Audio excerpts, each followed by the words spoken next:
80 million years ago, disaster came to a world ruled by dinosaurs.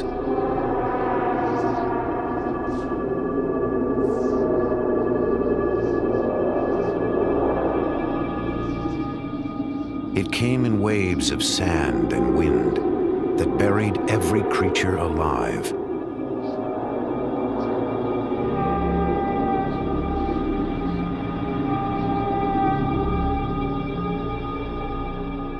For eons, the dinosaurs lay entombed in a place that would one day be called the Gobi Desert, in a country named Mongolia. Among the dead was one of the strangest dinosaurs that ever lived. It was called Oviraptor. It was swift, smart, lethal. Now only bones tell us about its life and the vicious world it lived in.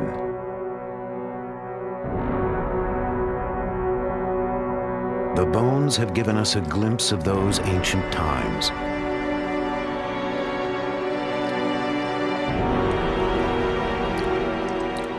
A dim reflection of life before history.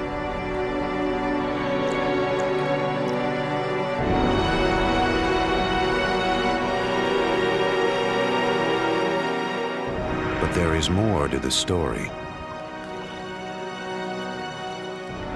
Still hidden in the vast emptiness of the Gobi.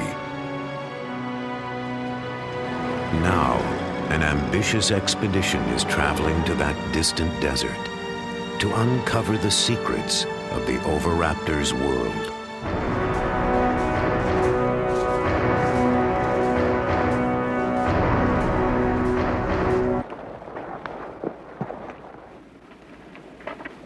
They don't exactly look like scientists.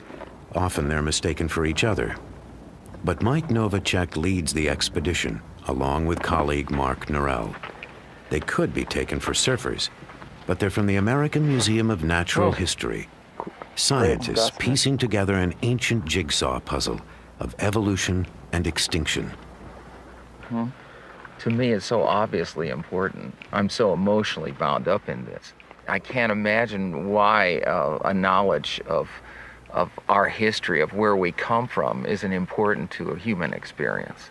Could you imagine what it would be like to live in the late 20th century and not know that extinction actually existed? There's also just a sense of discovery. I mean, every bone that we find tells us something about how the world was 80 million years ago, which is pretty neat. Just having a sense of history of what the planet was like and what the planet has gone through, I think just increases our appreciation for our own existence.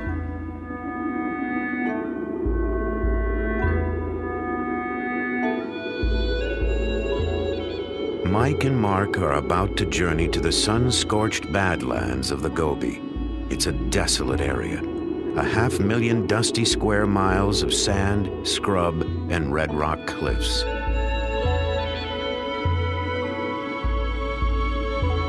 But it's a paleontologist's version of heaven, for this is where the Oviraptors lived and died, and lay untouched in the earth for millennia.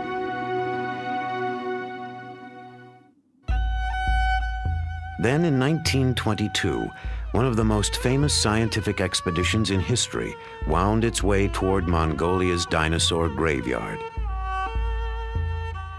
Its leader was a charismatic and controversial explorer named Roy Chapman Andrews. Like Mark and Mike, he came from the American Museum of Natural History. But Andrews was an incurable publicity hound and a scientific cowboy. Where his paleontologist used a camel hair brush, Andrews hacked away with a pickaxe. But he found one of the richest dinosaur boneyards in the world. He returned with a spectacular collection of fossils and a library of stunning film images.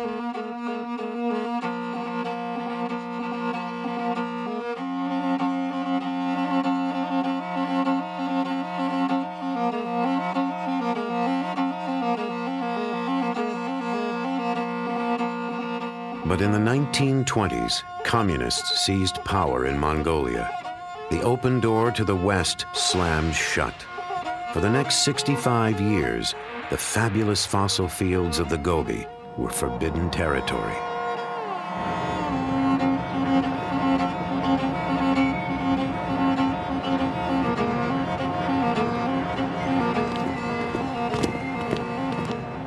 Now everything's changed. Only token symbols of Russia's domination remain.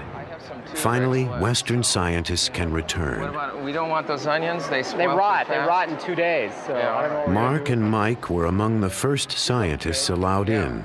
They're now back for their 6th expedition with the Mongolian Academy of Sciences. 3 kilos? 3 kilos. 3 kilos. Yeah. All right, ready to rock. I'm ready to roll.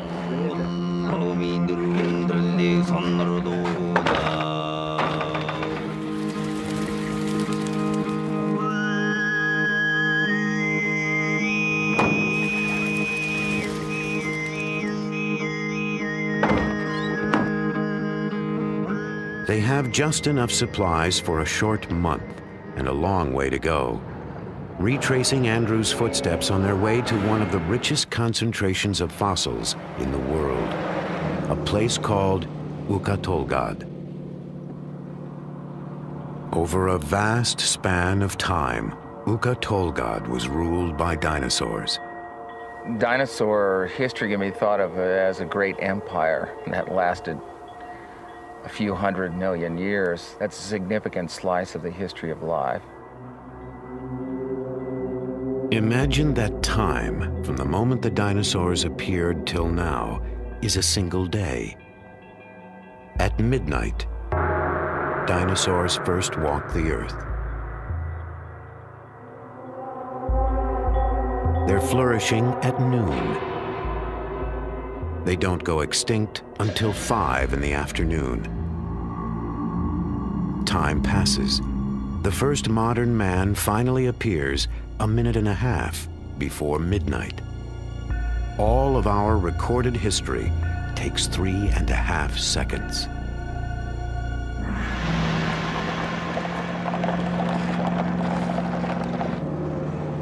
In the Gobi, time seems to have stood still.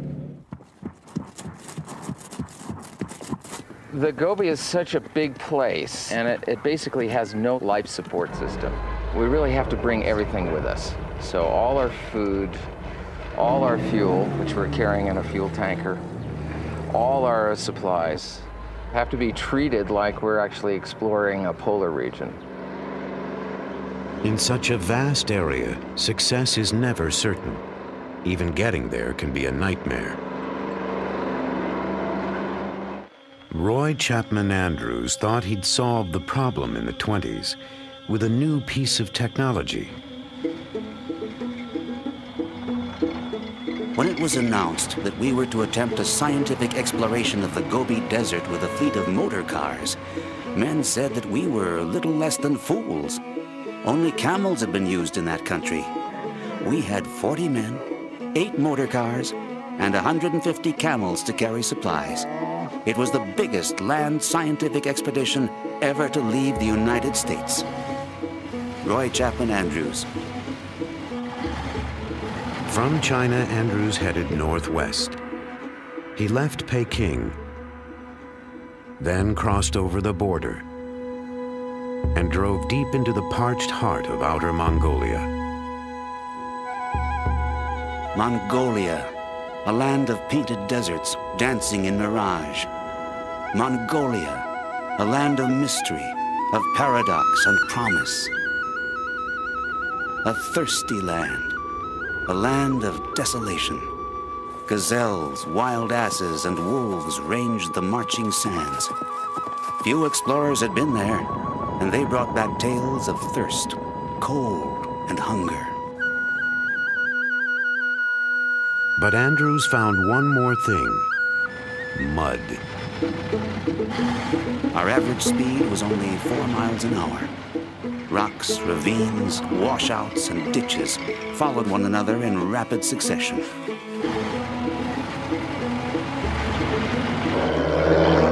one might imagine that the roads have gotten better. They have not. And even modern Jeeps aren't built for a desert like the Gobi. We have an electrical problem, and we don't know what it is. It's not a very complicated wiring plan, a Russian Jeep. It's not like a Japanese or American car.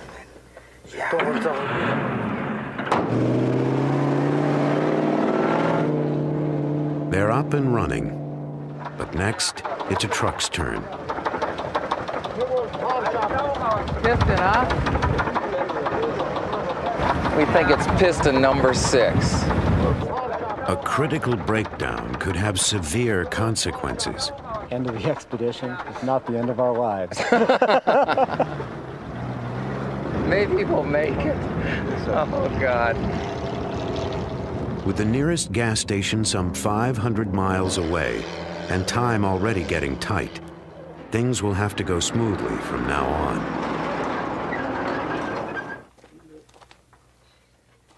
Oh, we're having some mechanical problems. We think it's a fuel pump, but we're not sure. This could be way bad. It seems to me I got this thing in there without doing the twisty deal. Maybe we'll tow it or Abandon it. Get on with it. We can't stay here more than a day.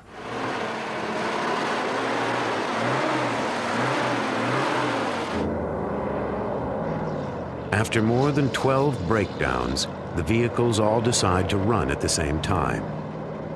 As they enter the dusty dinosaur fields of the Gobi, they're traveling a long way, backwards in time.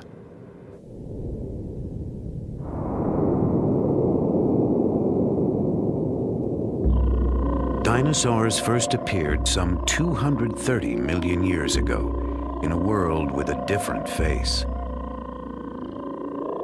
The creatures were thriving 100 million years later as South America and Africa split apart.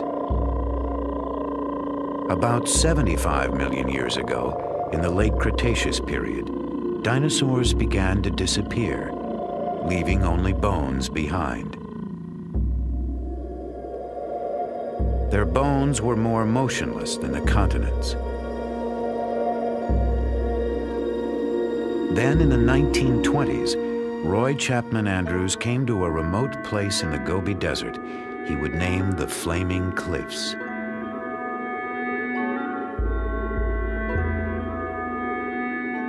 It was a likely-looking place. There appeared to be medieval castles with spires and turrets, brick red in the evening light, colossal gateways, walls and ramparts. A labyrinth of ravines and gorges studded with fossil bones make a paradise for the paleontologist. Without a doubt, there were hundreds of bones lying just beneath the surface. But where? If only my eyes could pierce that baffling surface and get a glimpse of what lay concealed. Within minutes, they were finding fossils. Andrews and his team had stumbled onto the mother lode of dinosaur bones. They discovered the remains of some 200 different animals, many of them completely new species. The fossils revealed a world that Andrews found alien and terrifying. Dinosaurs were the sort of creatures you might think of as inhabiting another planet, or the kind you dream of in a bad nightmare.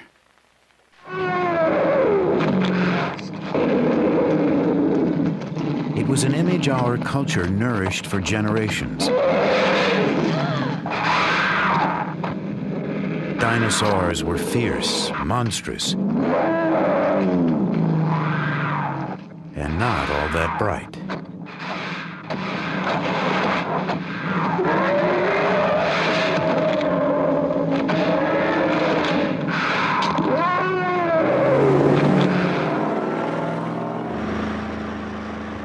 Many of the new ideas about dinosaurs are coming from the amazing boneyard called Ukatolgad.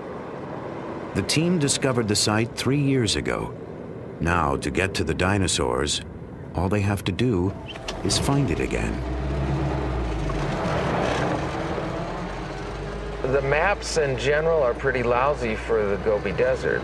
The towns on those maps are myths in many cases. We don't even pay any attention to any of the roads marked on those maps. They're completely wrong. Even a satellite tracking system doesn't always help.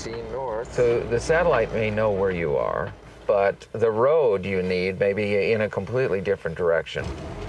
So the roads here are very confusing. There are no signs, and many of them lead nowhere.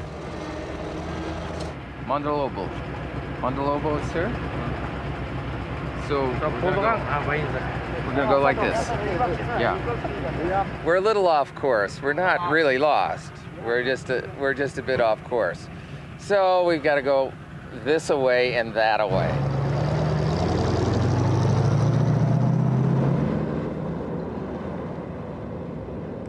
At times, you have to go in circles to move forward.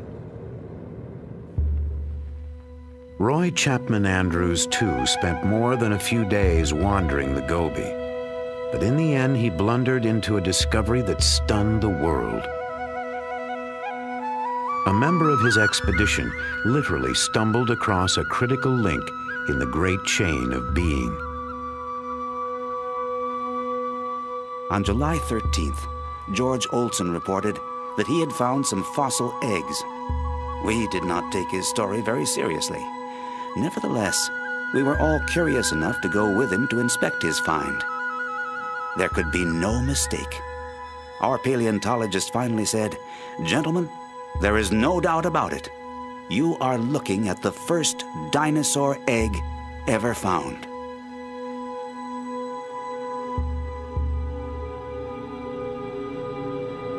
The discovery made Roy Chapman Andrews a national hero. But the eggs were not alone. Lying above the nest was a bizarre skeleton, a bird-like dinosaur unknown to man. It had apparently been caught in the act of murder, stealing the eggs. So it was forever cursed with the name Oviraptor, Latin for egg thief. It would be years before we discovered the strange truth about the animal called Oviraptor.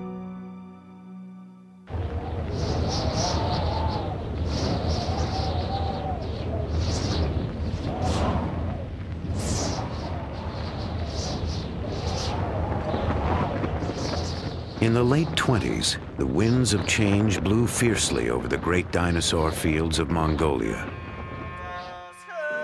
That's when Roy Chapman Andrews was forced to leave the Gobi forever. We are more than ever convinced that Central Asia was a paleontology Garden of Eden. Still, we have shown the way, have broken trail, as it were. Later, others will reap a rich harvest.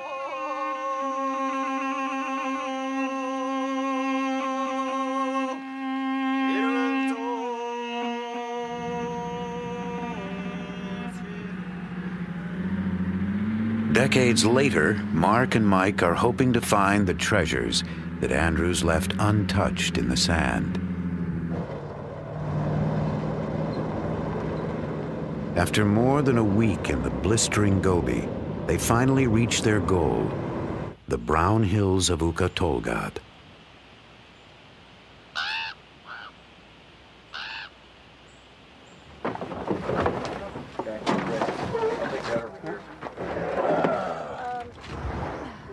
With all the delays, they've only got 2 weeks to work. This is the place where they've pinned all their hopes. With luck, a year of shifting sands has exposed more bones. But even here, there are no guarantees. It is possible to fail in the Gobi. It's a huge area, a huge tract of land. There are lots of rocks, but they don't all contain fossils. You can drive to what looks like the most tantalizing set of badlands you can possibly imagine and not find one scrap of bone. It's a treasure hunt in a way, and it is sort of like finding a needle in a haystack.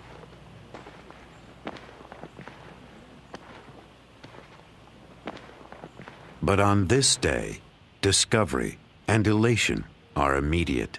Oh, I see it. Yeah, oh, ooh, wonderful. Yes, that's nice. There's the claws. Nice. The side of the skull here. These are the teeth sticking You can up see these right teeth, here. yeah. Each one of these is a socket for a tooth. Yep. Pretty big. This is the hand claw.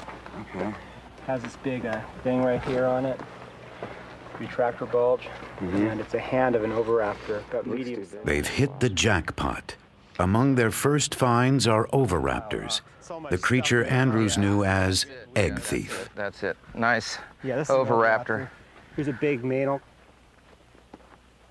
Considering that oviraptor is one of the rarest dinosaurs in the world, and there'd only been a handful of specimens found before we discovered this place, where we found 25. I mean, today we found at least 5 just in the first 20 minutes. This is really not what paleontology is like. Most of the time, you don't go find 12 skeletons in a half an hour. There's another one right there, too. Yeah.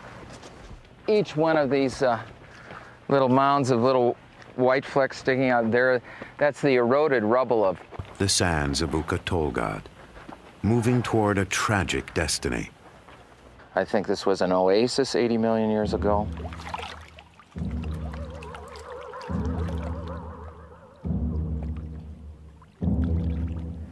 There are huge numbers of dinosaurs and other vertebrates congregating around maybe some water.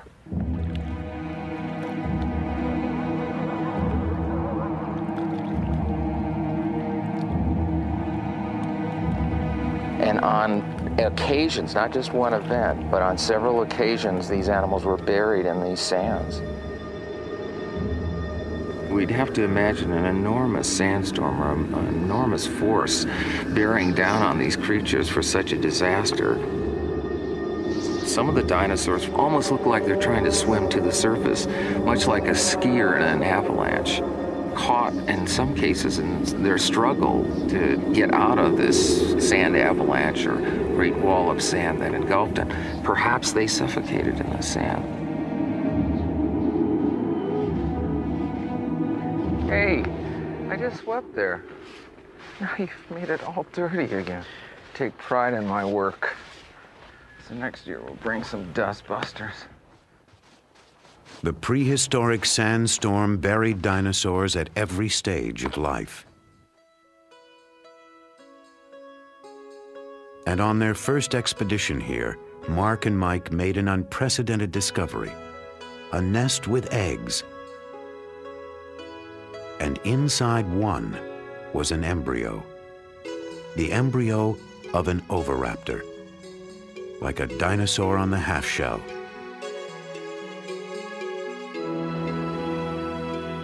Here was the vicious carnivore, the egg thief, just a tiny baby about to hatch.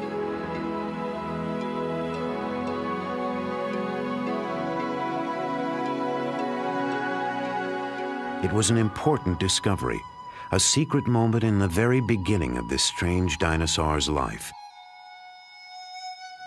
That could be something. This year, they're hoping to find out more about the oviraptor and its fate.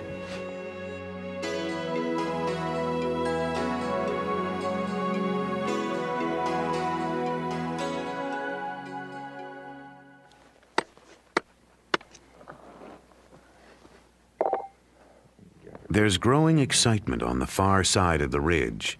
They think they've found a completely new kind of dinosaur, a relative of the oviraptor, and it may shed light on what ultimately happened to the dinosaurs. We have no idea what this is.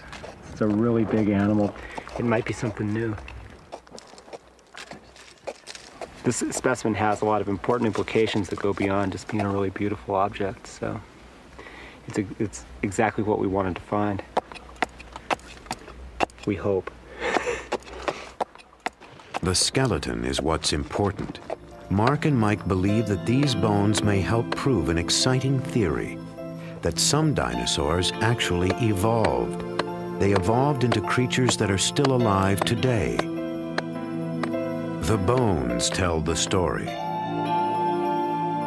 There are uncanny similarities in the skeletons of certain dinosaurs, like these. And modern birds. Almost without doubt, they shared a close common ancestor. And each new find may help prove that dinosaurs did not really go extinct, that birds, in fact, are dinosaurs.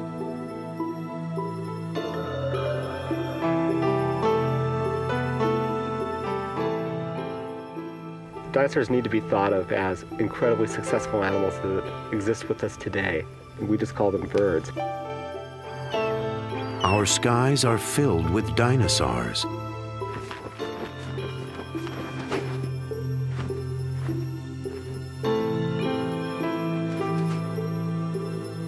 It's a bad metaphor to use to call something like dinosaur-like, you know, just because it's old, obsolete, ugly, stupid, and slow. I mean, that's not what these animals are all about. I mean, it's like the swifts flying around here and things. I mean, they're a type of dinosaur, and that they're still with us now. And the closest relative to birds is these small carnivorous dinosaurs we've collected in these red rocks.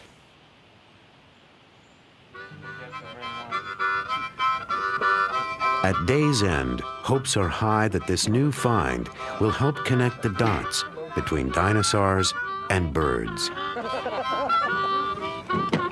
The feeling of anticipation is palpable, if not always exactly in key.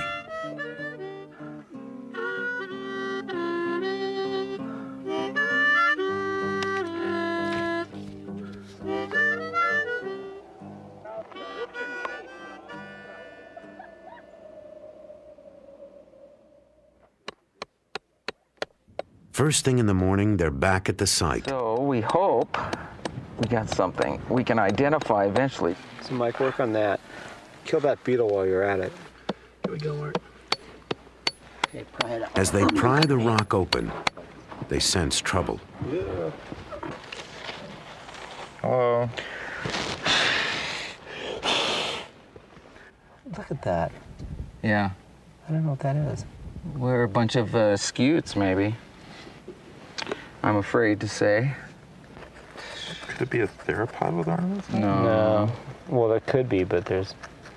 It's not known to science. I think what we're looking at is that there's a dead theropod right there that's gone, and we're excavating an ankylosaur. And the ankylosaurs are among the most common dinosaurs around. It's not a new dinosaur at all. It's not even related to birds. I'll show you. Clean. I'm sure this is an ankylosaur. I mean, I'm like 100% So just want to just go away? Okay. What they want to do now is give up. All that work.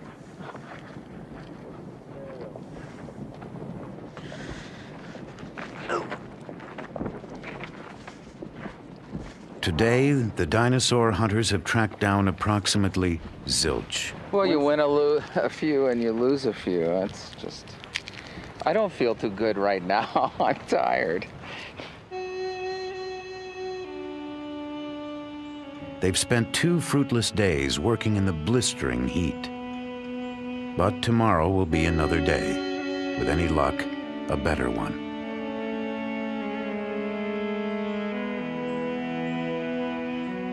Instead, nature decides to add insult to injury.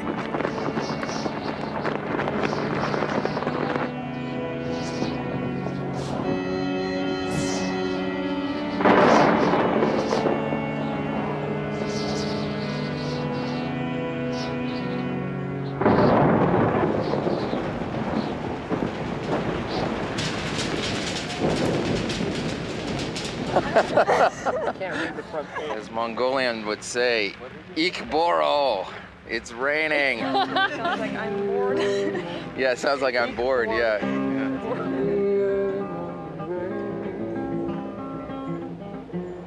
With $1 in my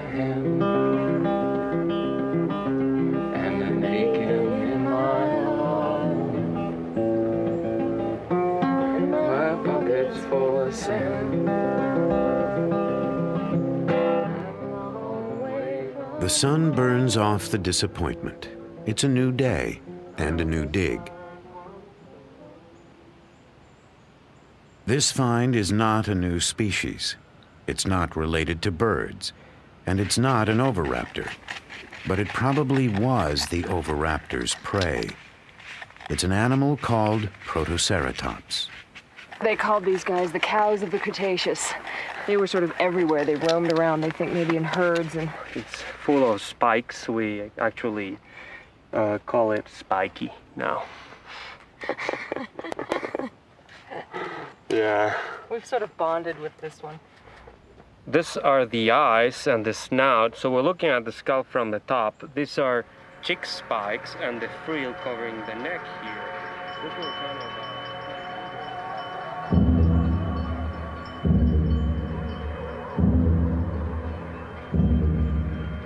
Protoceratops was a bizarre dinosaur, a hog-sized animal with a beak like a parrot's, a strict vegetarian that grazed the ancient Gobi. Around its head was an elaborate shield, but the shield didn't protect it from its enemies.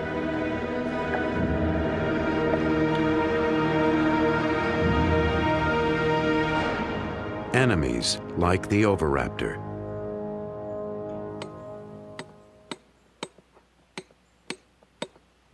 And that's exactly what the team digs up next. Oviraptors, a pair of them, lying so close together they seem to describe an ancient romance. Yeah, we're kind of fond of them. Yeah. We're trying to figure out what names to give them. Sure. Well, you know. Ozzie and Harriet, Romeo and Juliet. Batman and Robin. Well, we have a hypothesis they were holding hands. They were sort of reaching for each other across the miles. The star-crossed oviraptors are given the permanent nicknames of Romeo and Juliet. So we have one hand just down here. This is the other one. Krista now is gluing another hand. And this is, of course, the neck coming up and the head and the hip bone. And over here, we have a claw. It's a long, hard process to excavate the past, but they've done it before. Over the last few years, they've uncovered a world of almost preposterous beings.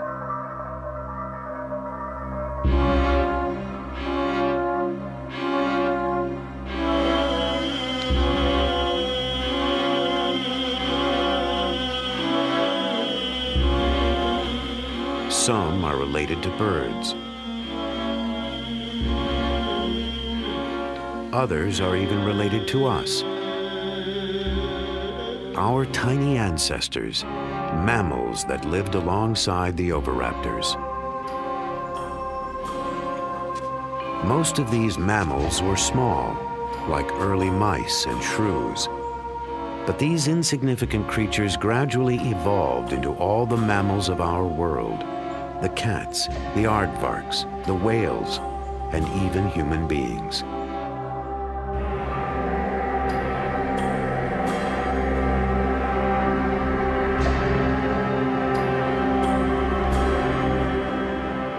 But sometimes evolution has to take a back seat to hygiene.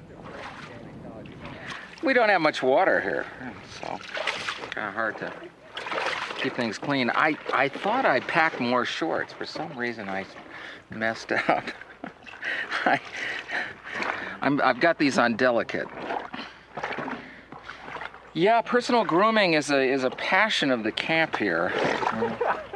The team spends a lot of time making sure that they're groomed, looking their best at all times.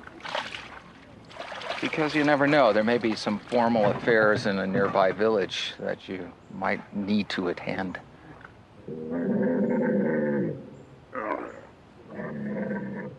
There are only a few days left. It's time for the second act of Romeo and Juliet. The oviraptors await a sheltering shroud of rags and plaster. They're now in the skillful hands of preparator Amy Davidson.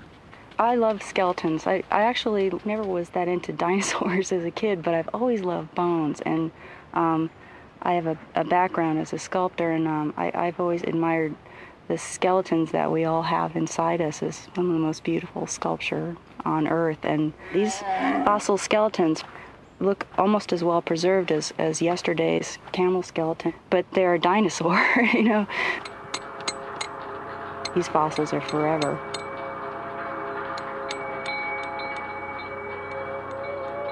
It almost lasted forever. For 80 million years, Romeo and Juliet lay together, reaching toward each other in death.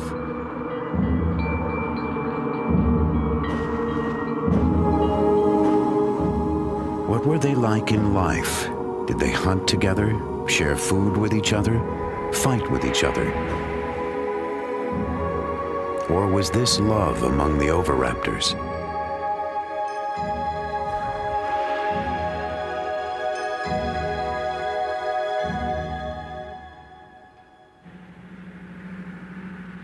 Scientists may never know for certain if the bird-like oviraptors fell in love. But now there's a new find that digs even deeper into the private lives of the dinosaurs, a place paleontologists usually enter only in their best dreams. Oh yeah, it's farther down. They've discovered another oviraptor. And then, in the dirt below the skeleton, eggs, an entire nest.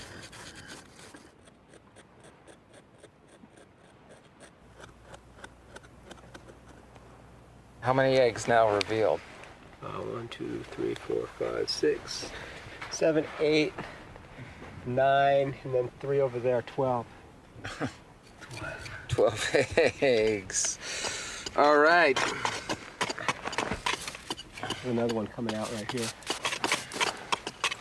Now, this is really a great fossil find because it's one of the rare instances where we can capture a little bit of behavior that's 80 million years old. Here we have a sort of a day in the life or the death of a creature, of a dinosaur, in association with something it did during its life. This one was fossilized where it dropped, and it happened to drop right on top of its own nest. She didn't just drop there. The good mother oviraptor was sitting on the nest.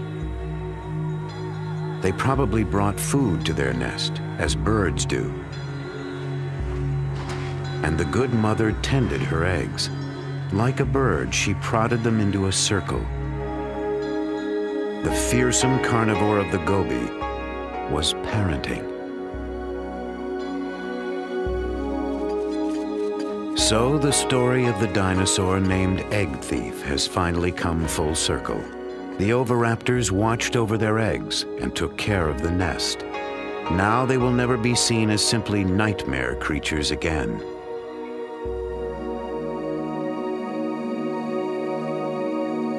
The dig has been everything the team could hope for. But to see what they've really got, they have to get all the fossils safely out of the ground, and then take them on a trip exactly halfway round the world. Sheathed in plaster, Romeo and Juliet are now heavy, but dangerously delicate, like Rice Krispies wrapped in concrete. No, you went that way. Okay, go that way. Sorry, I thought you meant push back. So it's perfect. It's beautiful, Amy. More. Okay. Nothing came out. Yeah. All right, Amy. Yeah. So far, so good. Now they have to convince the good mother oviraptor to come down from her hillside perch.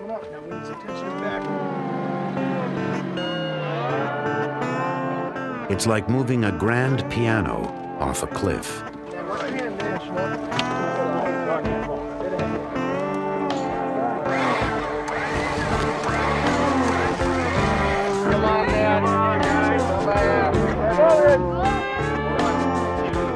Romeo and Juliet prove just as stubborn.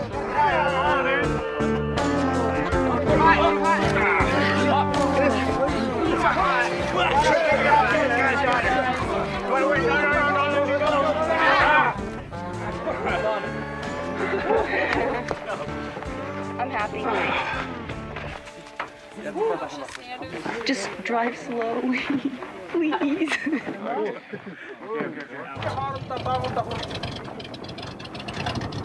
It's not there yet. Could get lost in the mail.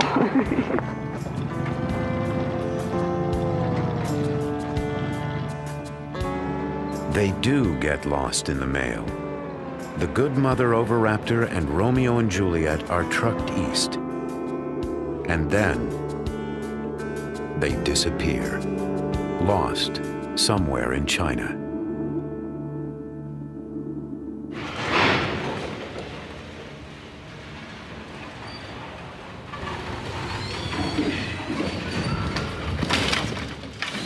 After 4 months bound up in Chinese red tape, the dinosaur fossils finally make it to their destination, the American Museum of Natural History in New York.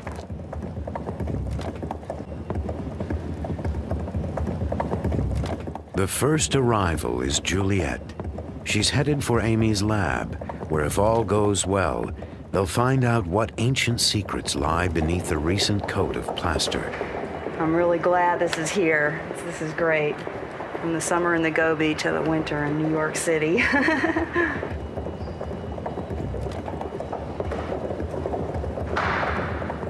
Juliet is now a seasoned world traveler.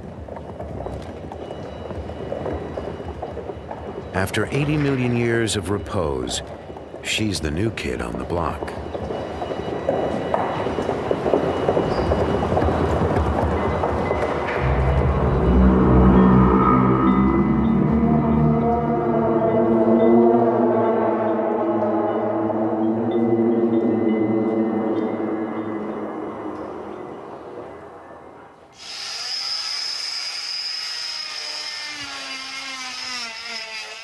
There's a lot of questions at this point. There could be anything in here. I have a feeling that this one's gonna be a nice skeleton. Oh, this is my guess. A nice skeleton, hopefully with a skull all laid out. It's pretty fun. And it's all mine.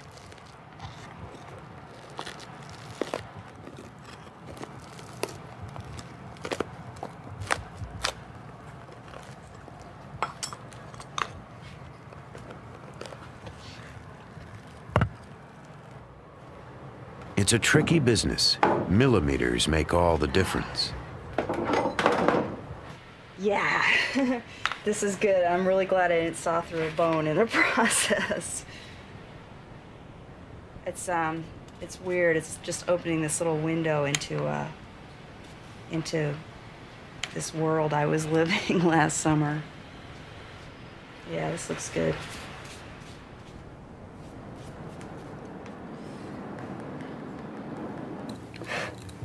After all this work, they still don't know if Juliet is an important specimen, whether her skeleton is perfect or a total ruin. Oh, this is great. I'm really psyched because this is the skull. It does have a skull. We're really, really happy.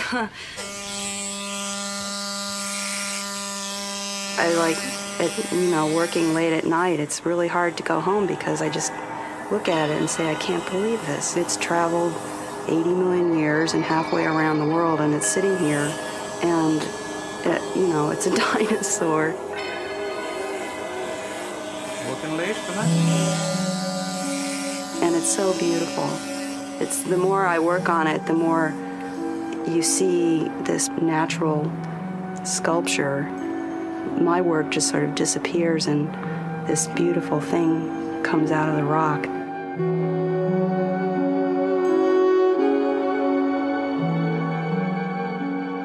The process takes weeks.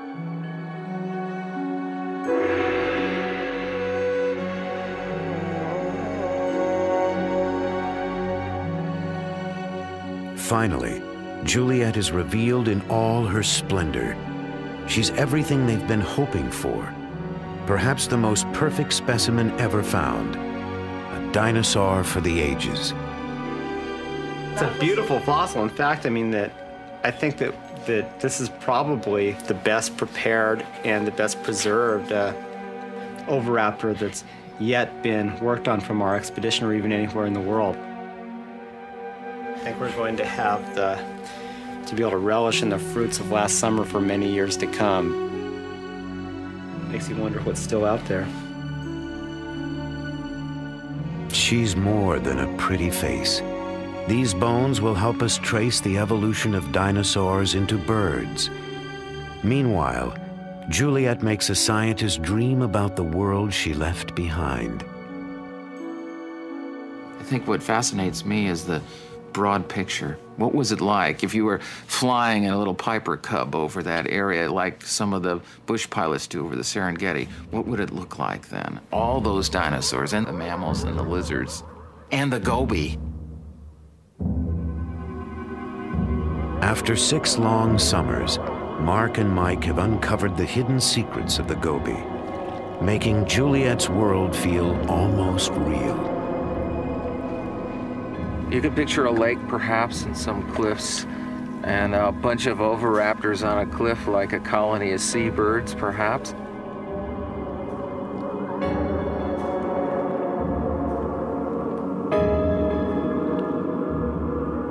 And a bunch of these tank-like ankylosaurs lumbering around near the pond.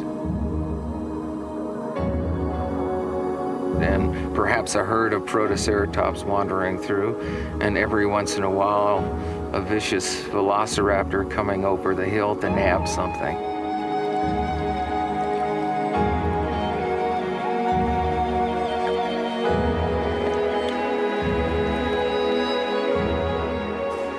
And we can imagine the oviraptors, Romeo and Juliet hunting together, and the good mother minding her eggs.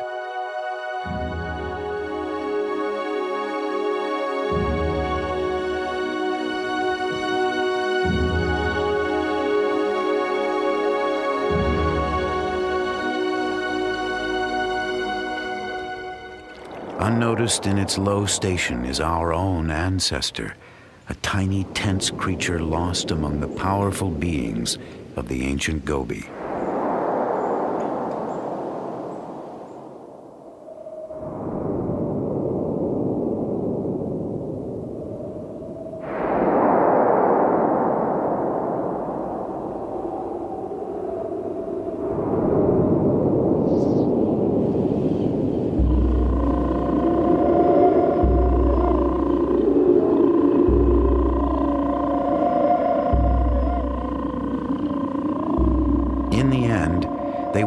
Disappear from the face of the earth, along with most of the creatures of their world.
From our perspective, of course, this mass extinction event is not a big problem because we're part of the group that survived and started evolving into bats and large hoofed animals and lions and tigers and bears, and ultimately humans.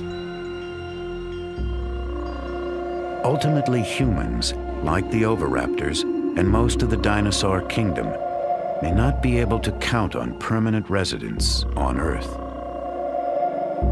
Every species that's ever lived has become extinct or will become extinct. And whether extinction is due to the total decimation of a population or whether it's due to the evolution of that species into another species, nevertheless, everybody becomes extinct eventually. So in that view, we've had it. Some species lived and then died out, a story like any other story. Others evolved, changed, and lived on.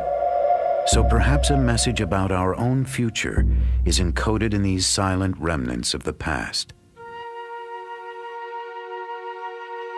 The only real knowledge we have of our distant biological past is from the fossil record. And it gives us a sense of who we are and where we sit in the world and what that world might become. Time is the hardest rock to pierce, and the story of life, with its infinite changes, is the greatest mystery we have. But the expedition has been blessed with luck. They've gazed into the past and brought the violent and tender world of the oviraptor that much closer to our own.